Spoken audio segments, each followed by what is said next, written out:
by first understanding ourselves, becoming more familiar with ourselves, we can then better understand others and better understand the world around us. When we work with caregivers, we encourage them to start with their personal development first. Work on your own self, on your own awareness, on your own understanding of how the world works and becoming more familiar with your own thoughts, sensations, and reactions. And after that, we bring that out into the world and consider sharing this, what we've learned in these practices, with others.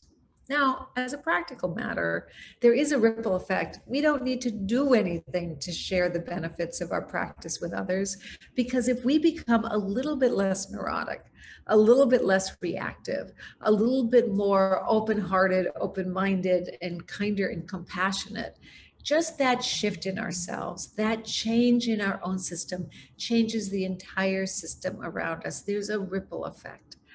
So that ripple effect that we're talking about is the effect that happens just naturally when we take some time to understand ourselves better. It's really helpful if you're working with caregivers, of parents or teachers or doctors or nurses, because they tend not to be willing to carve out time for themselves. They will carve out time to do almost anything to help somebody else. But if they feel that what they're doing is self-help, they put that aside in service of others. So if we can reframe this for them and explain to them that by understanding themselves better, by taking better care of themselves, they in turn will be able to help others more. Often that's the shift in perspective that offers or allows buy-in into this work from caregivers who are so other-centric that they rarely take time for themselves.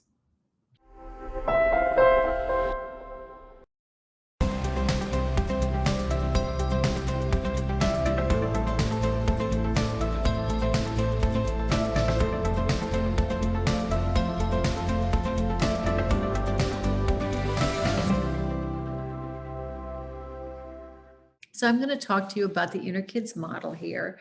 Just a brief background. We've been around for over 25 years.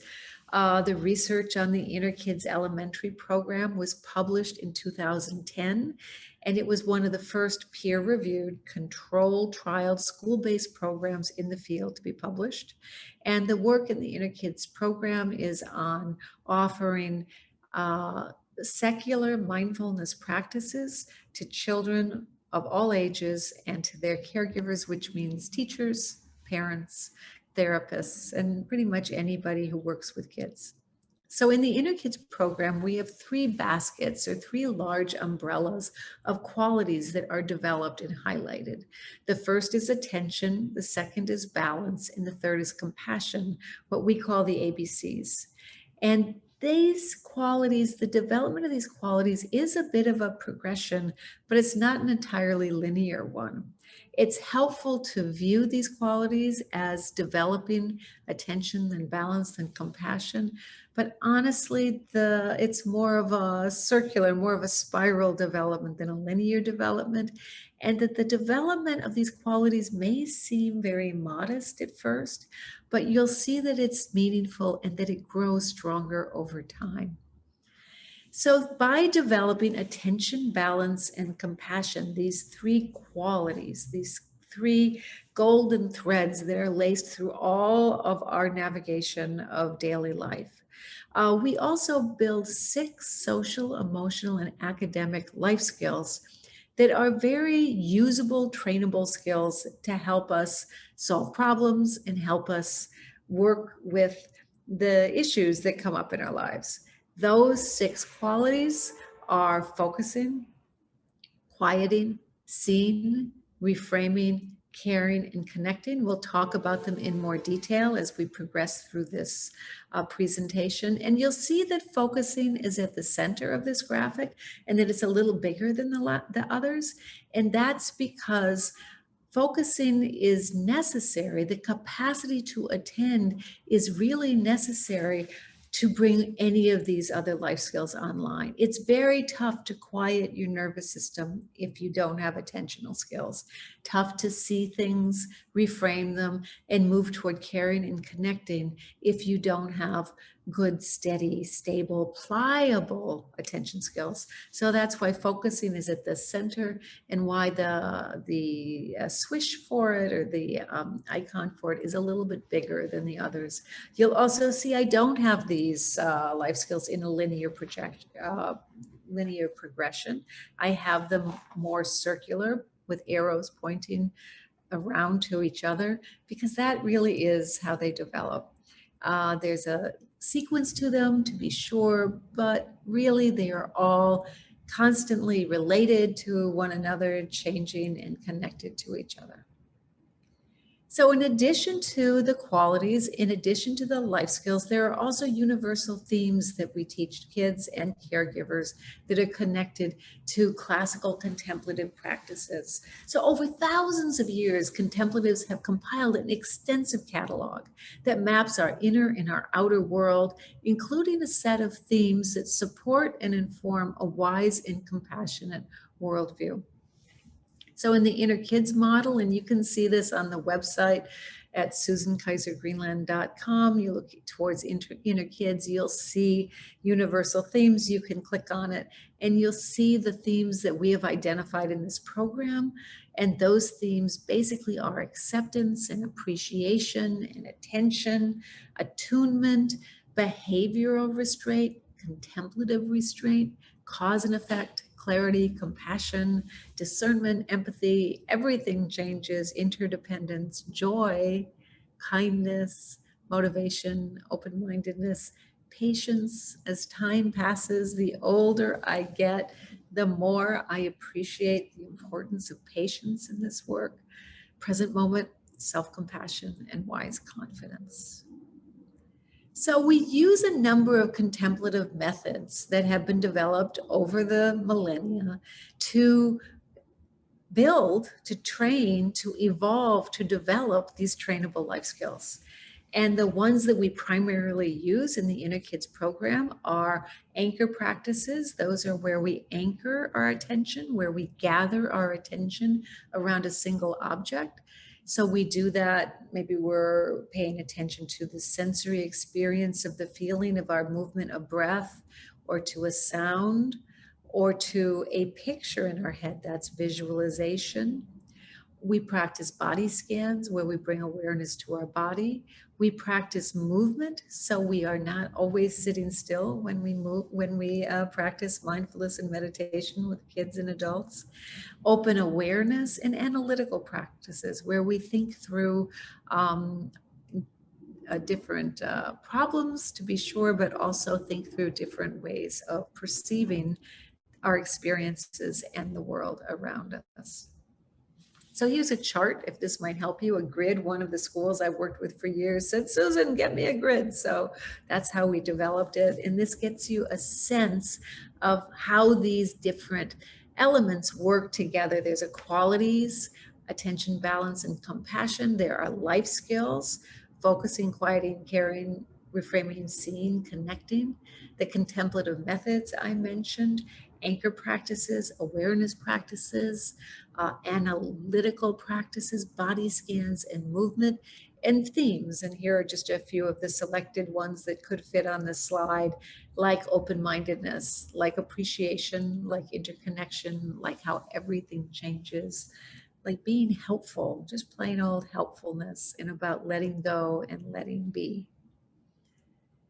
So in the Inner Kids model, we teach, or we practice our mindful games through a sequence that closely tracks the scientific method: play, practice, share, and apply. So with play, the first thing we do is we have some fun. That makes mindfulness more fun for kids, which is really, really important to me. And it also brings them to the practice with a smile on their face rather than a grim determination that, oh, I'm going to meditate and be mindful and improve. So instead we come having some fun with some relaxation, with some joy. And then we play a mindful game, either standing or sitting down or walking. or lying down, where we observe or become familiar with our minds and our bodies. And then we talk about what happened. That's the sharing piece. So it's play, practice, share, apply. The sharing piece is we talk about our experience. I think this is really, really important when working with kids, because kids are very often what we call a conscript audience. They didn't choose to be with us. Their moms or their dads or their teachers or their therapists or their grandparents thought it was a good idea.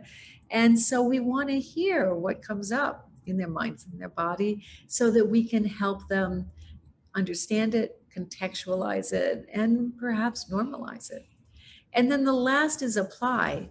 We want to be able to help kids apply what they learn, the skills they learn, to their daily lives. This is really, really important, because for kids to buy into this practice, especially if it wasn't their idea in the first place, it's very important that they understand how this is helpful to them. So the questions on the on this level, or this subdivision called apply, those questions are about applying what we learn to our real life situations. So this framework provides a safe and a contained space for kids and adults to speak openly with one another and to practice together. And this in and of itself is no small thing. It's through these conversations that kids can develop healthy, attuned, and attached relationships to other people, and healthier, more attuned relationships with themselves. So the mindfulness and meditation that we teach is taught largely through activities, activity-based mindfulness, largely through games, and games that can often be dropped right on in to the daily routine of classrooms and families and clinicians everywhere.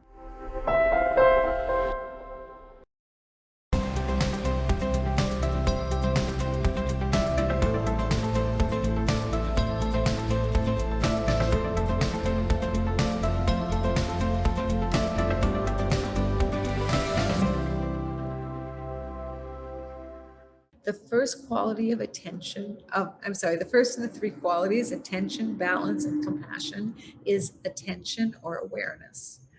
And some of these practices are something we would call concentration practices. They're usually the starting point for mindfulness and meditation, regardless of the age, because they're developmentally appropriate at absolutely every level. And they help people manage anxiety. They help people manage rumination, and they help people develop a greater capacity for self-regulation and for restraint. So under this general umbrella of attention or awareness come the two life skills, quieting and focusing. Sometimes kids and parents and caregivers, they need help tolerating levels of stress and strong feelings that can feel intolerable, and they want that help fast. So mindfulness-based quieting tools, which require some focused attention, provide surprisingly quick, short-term relief from overwhelming emotions. So the basic principle on how we use mindfulness-based strategies to downregulate our nervous system and to calm is that we move our attention away from what's bothering us to a neutral, a pleasant, or to a neutral or a pleasant present moment experience. And of course, to do that, you need strong attention, or some attention at least, and that's why the quieting strategies are paired with focusing. So it's important to understand the relationship between mindfulness, stress, and the nervous system. If you're looking for secular mindfulness for calming strategies, for stress reduction, for largely therapeutic reasons, it's really key that you have a real general, at least a general basic understanding of how our nervous systems work and how kids' nervous systems work. So we talk to kids about their nervous system, and we talk about the system as being a little like an inner watchdog. It's an ancient survival mechanism that's in place to keep us safe. So that inner watchdog of ours, our nervous system, its job is to keep an eye out for danger. And when it senses danger, it protects us by activating the sympathetic nervous system, the SNS for short. Sorry, that's a lot of S's right there. The SNS for short. And shifting into a reactive mode called fight, flight, or freeze. So fight, flight, or freeze is a survival mechanism that we're born with.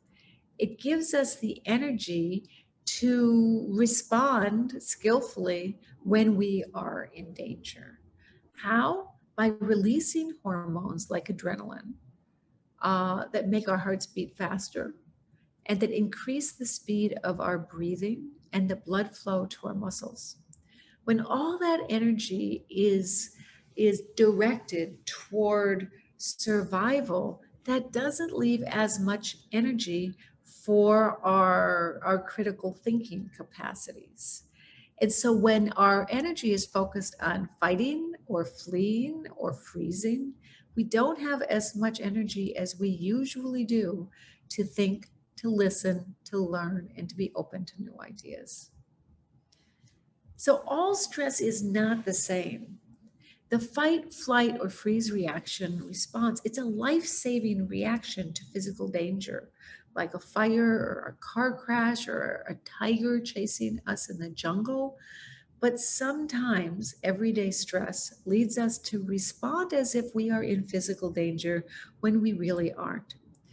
This becomes a problem when our stress response is continually triggered by things like getting good grades at school, or wanting to be liked on social media, or fighting with or navigating problems with our siblings or our parents. So when the stress response gets activated by worrisome thoughts like, I'm going to fail, I'm not good enough, I don't have any friends, when that happens, we can end up creating an environment where it feels like we're actually in danger, but we're not. And when our stress response gets triggered for too long or too often by pressures like these, we can feel mentally, emotionally, and physically exhausted. So there's a law called the Yorks-Dodson Law. And the Yerkes-Dodson Law is this idea of finding the just right level of stress. I think of it a little bit like Goldilocks in the Three Bears. What is just the right amount of level of stress, the amount that gives you enough activation that you're alert, that healthy amount of stress, but not so much that you tip over into fight, flight, or freeze. So one of the things, this image that's up, I really, really like this slide of that law, the Yerkes-Dodson Law, because it shows you that when you're at the top of the slide, the guy in the yellow shirt, that's when you're at your best. You're alert, you're open, you're receptive, you're ready to learn. You've got just enough pressure to have your brain light up and be interested and engaged, but not so much that you're going to tip over one side or other side of this curve. One side of the curve, the guy in the red shirt, is one that we're all familiar with. It's when people go into fight or flight. People can be reactive, people can be angry, people can be loud. It's really easy to identify. The other side of the curve, though, is one that often gets missed in our work with kids and teenagers. And that's when people withdraw. They go more into the freeze mode. They pull back. When our kids spend a lot of time in their room, when they spend a lot of time by themselves, kind of closed down, it's easy not to see that as a response to just a little bit too much stress. So what we're looking for is that just right level of stress, enough to make us alert, active, engaged, but not so much that it tips us over into fight, flight, or freeze, or in fight or flight, or in the other direction to freeze. So some people think of the stress response system as a light switch. It's an on or off switch, but that's really not the case. It's more like a dimmer switch. that makes the light brighter or softer. And that's how we find that just right level of pressure. Sometimes kids don't relate so well to the idea of a light dimmer switch. They relate more to the idea of a sound fader, where you fade the sound up or down until you find just the right volume that works for you. So as I've been talking about, some stress or pressure is healthy. Too little pressure, we're not motivated to do anything. Too much pressure, and we close down, we feel stressed, we feel anxious. We do our best when we have that just right level of pressure. Mindfulness is very, very helpful here, because mindfulness helps us notice when we're under pressure and where that dimmer switch, that fader is set, if it's too bright or if it's too dim. If it's too low, if it's too dim, mindfulness can help us dial it up with specific mindfulness-based practices that make us more alert and more energized. If it's too bright, mindfulness can help us dial it back with specific practices that help down-regulate our system and ground us more. Balance is the key to this process. And mindful strategies help you find that balance, that just right level of pressure, so you can do things you need to do without feeling exhausted or overwhelmed. So I was telling you how mindfulness is like an inner watchdog, and that it can help us find balance by knowing where that dimmer switch is set and whether it's too high or too low.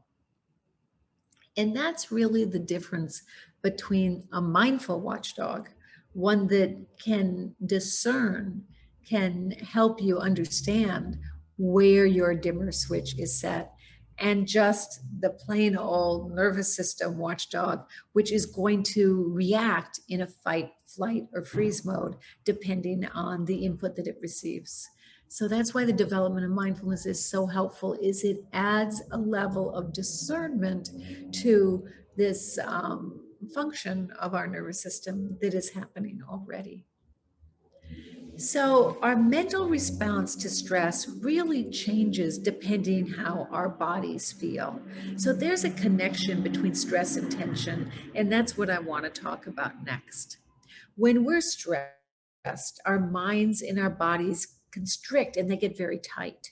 So when that dimmer switch is set high, our minds tend to get tighter, and so do our bodies. And when we tense up, it's harder to listen, it's harder to learn, it's harder to be open to new ideas.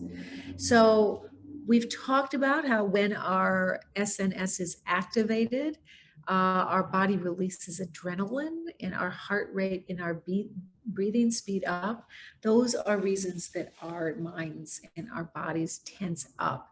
It's no wonder, because we are pushing for survival.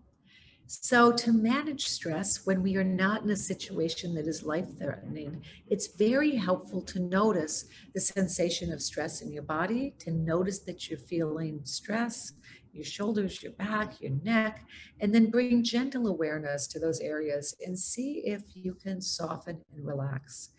And when your body softens and relaxes, your mind tends to relax and open and broaden too.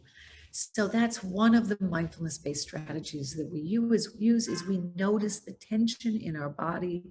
And when our body is tense because of stress, we respond through relaxation. And then we are often pleasantly surprised that our mind then responds too. So when we relax our bodies, our minds tend to open. When we are stressed, our minds tend to get tense. So you see these two pictures here. You can see the guy in the green chair. His whole body is tensed up, and you can tell that his mental bandwidth is limited. And that's because he's feeling under pressure and stress. But when you relax, you can see the guy in the orange chair. He is feeling more open. He's feeling more relaxed in both his body and his mind. And that's why we teach kids that minds change bodies and bodies change minds. And this is another one of these key points that I hope that you take home with you from this presentation, is that mindfulness is not all about working with our minds, although that's certainly part of it, but it's awareness of our minds and our bodies in the world around us and seeing the relationship between all of it. And especially in connection with minds and bodies, we see that if we're not very successful in helping our minds get more open, that we can shift our attention to our bodies and relax tension, and the body change will change the mind. And similarly, if we're finding that our bodies are feeling tight and we are having a hard time relaxing, that if we shift our attention to our mind and relax our minds, that our bodies will also respond by relaxing. So minds change bodies and bodies change minds. One way that we teach kids about how minds change bodies and bodies change minds is by using a snow globe. Remember I was telling you about mindfulness-based strategies where we move our attention away from what we're thinking about to a present moment sensation that is neutral or pleasant. And the snow globe is a great way to show kids how that works. So you see, if you look through this globe, you can see I feel still and I feel centered and I feel grounded right now. And you can see through the clear globe to the other side, right? That's how we feel when we are grounded. We're able to see to the other side, but sometimes we get under stress or we've got a lot of worries or concerns, and that's like the snow in the snow globe. And look, I can't see through to the other side anymore. With mindfulness, we stop thinking about what we're worried about and we move our attention instead to perhaps the feeling of the breath or just watching the snow settle. And when we do that, look what happens. Everything settles down at the bottom and soon we can see through the globe again. See? But when we get upset or nervous, look what can happen. It can be tough to see clearly. So what do? Again, we move our attention away from worrying about our thoughts or worrying about our stress into a present moment experience, like feeling the movement of breath or watching the snow. And sure enough, we can see clearly again.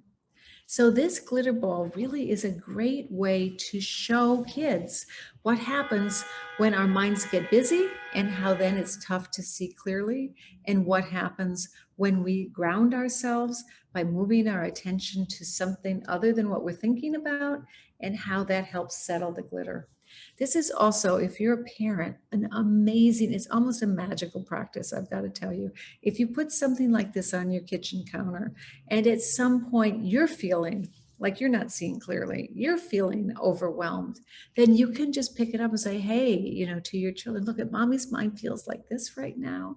So can you just hang out with me for a second and just feel your breathing with me, or watch the snow settle with me, and see if we can mommy can settle her mind and settle her body so that I can see more clearly. And when we model that for our kids, when we're feeling out of sorts, that is really the most powerful mindfulness practice of all.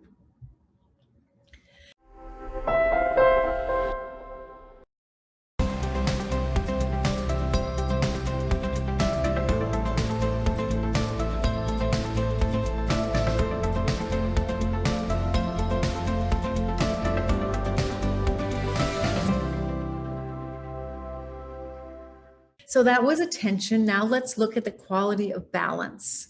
Emotional balance really helps kids navigate the ups and downs of daily life. And so that's what we're going to be working with in this section, using these life skills, focusing and seeing. One of the favorite definitions or descriptions I have of mindfulness is the idea of mindfulness as a mirror. It's a mirror of what's happening now.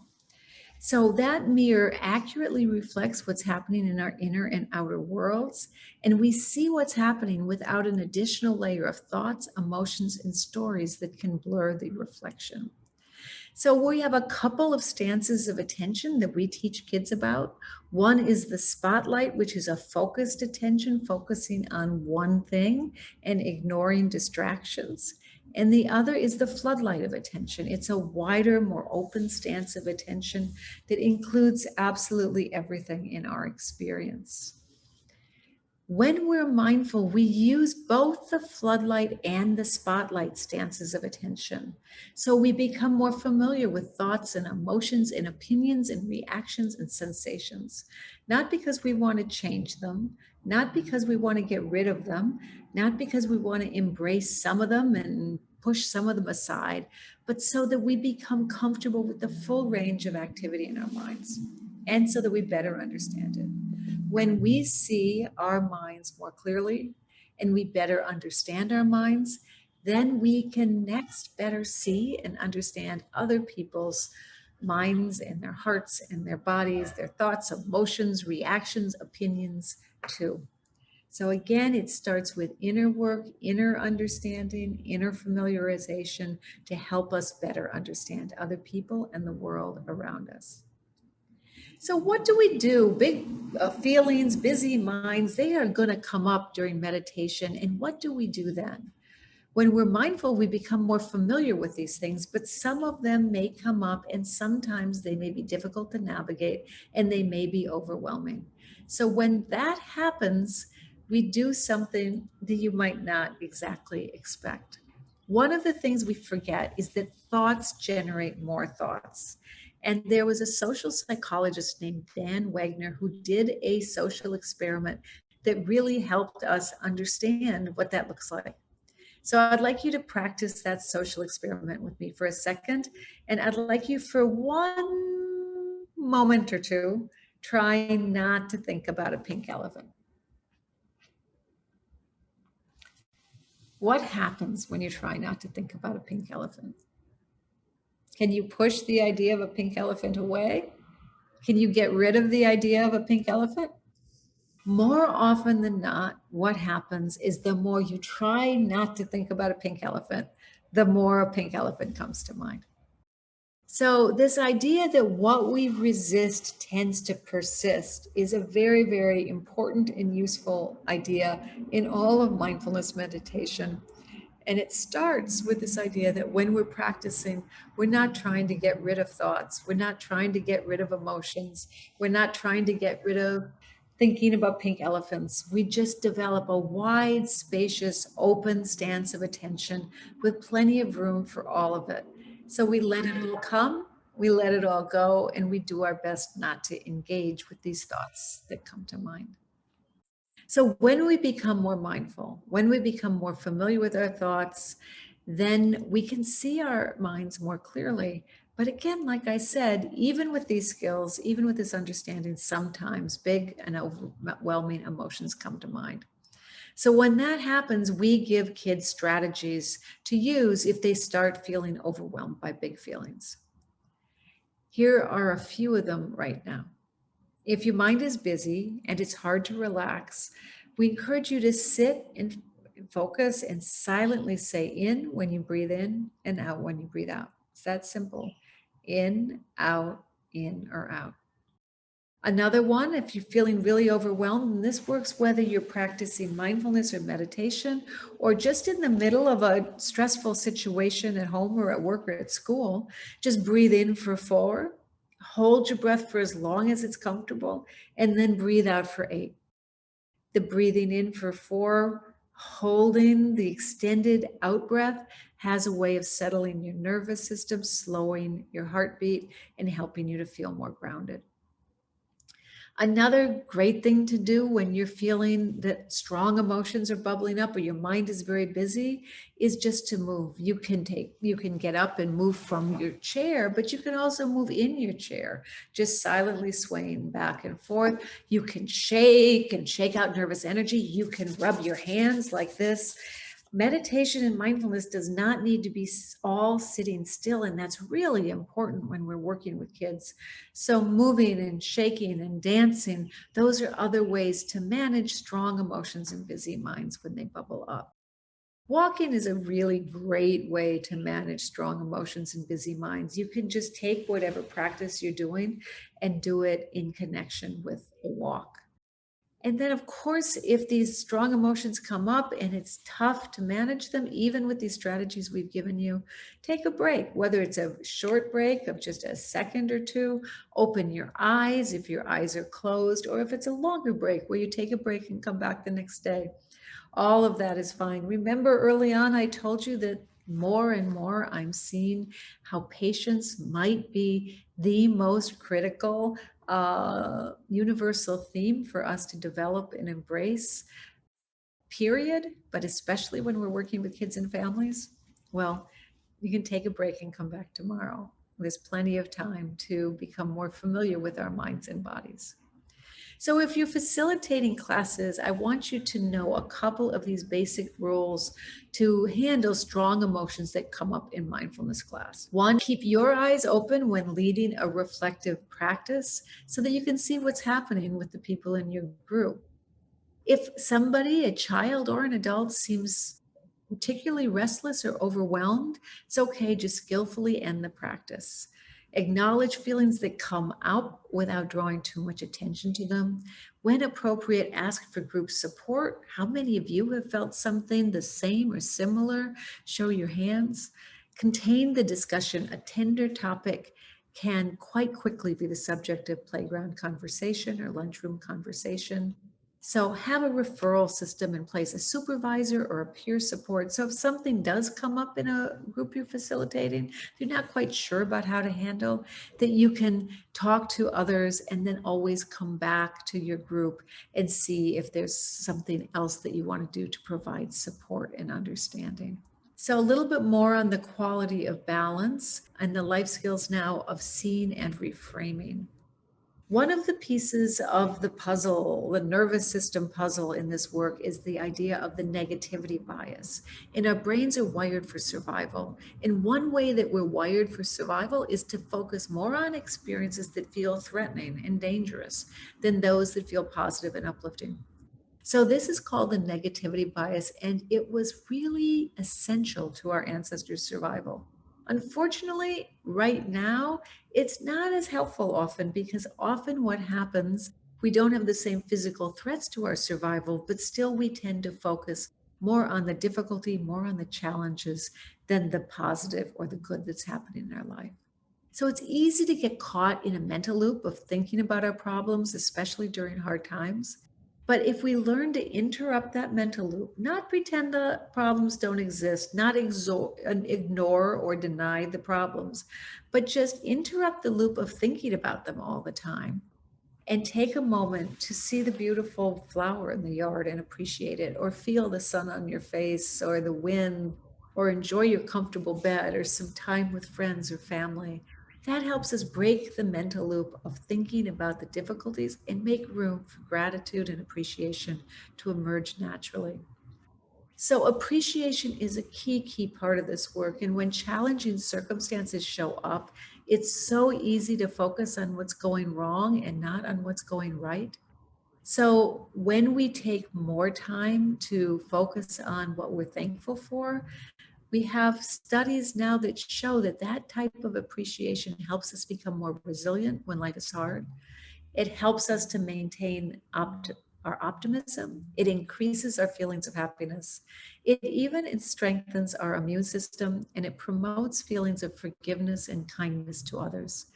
So surprisingly, it doesn't take a lot of time to experience these benefits, which is why we really encourage you in your work with kids and your work on your own to take in some time to just soak in the good.